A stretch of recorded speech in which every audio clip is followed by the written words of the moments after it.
Au tout début, c'est bien connu. Il y a la semence déposée par l'homme dans le ventre de la femme. Des spermatozoïdes par millions, un flot, un torrent de spermatozoïdes.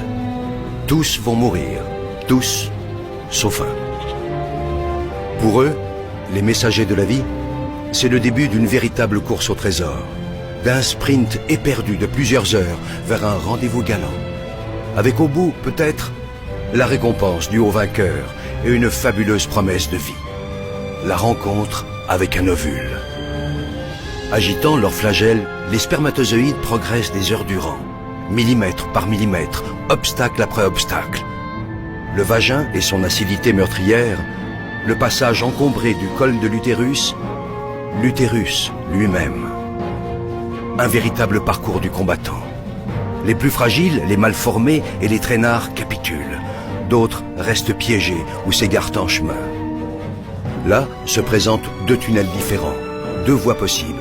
Seulement voilà, une seule de ces voies mène vers l'ovule. Dans cette course effrénée à la vie, il n'y a pas que l'énergie qui compte. Le hasard et la chance ont eux aussi leur mot à dire. De puissants courants freinent leur navigation.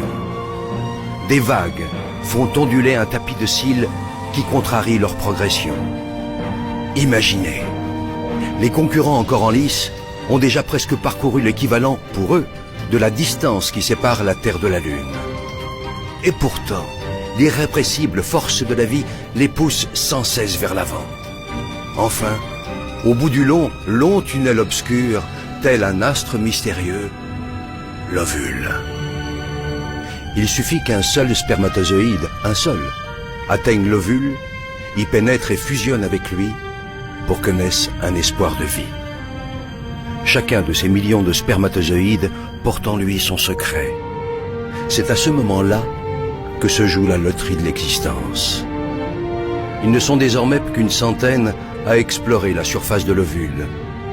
Quelques-uns seulement parviennent à se faufiler jusqu'à la capsule, formidable armure protectrice.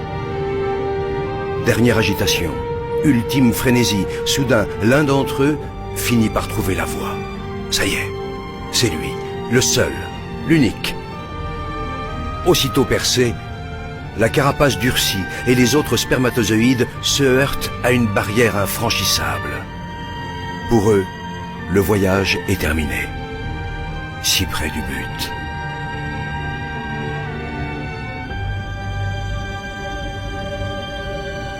Pour le vainqueur, le périple continue.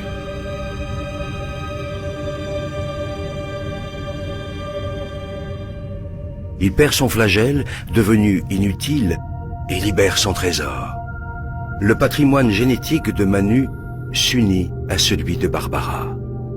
De cette union va naître une cellule unique au monde. Rêve d'amour, fruit du désir, et déjà esquisse de vie. Un œuf. Dès cette seconde, tout est déjà écrit, ou presque. Et puis le processus s'accélère. Une nouvelle vie s'organise. Une nouvelle aventure commence. L'œuf, instantanément, se divise en 2, puis 4, 8, 16, 32 cellules identiques. Il entame en même temps un lent et long voyage. Au 3e jour de son expédition, il plonge dans une immense grotte qui lui sera bientôt familière, l'utérus.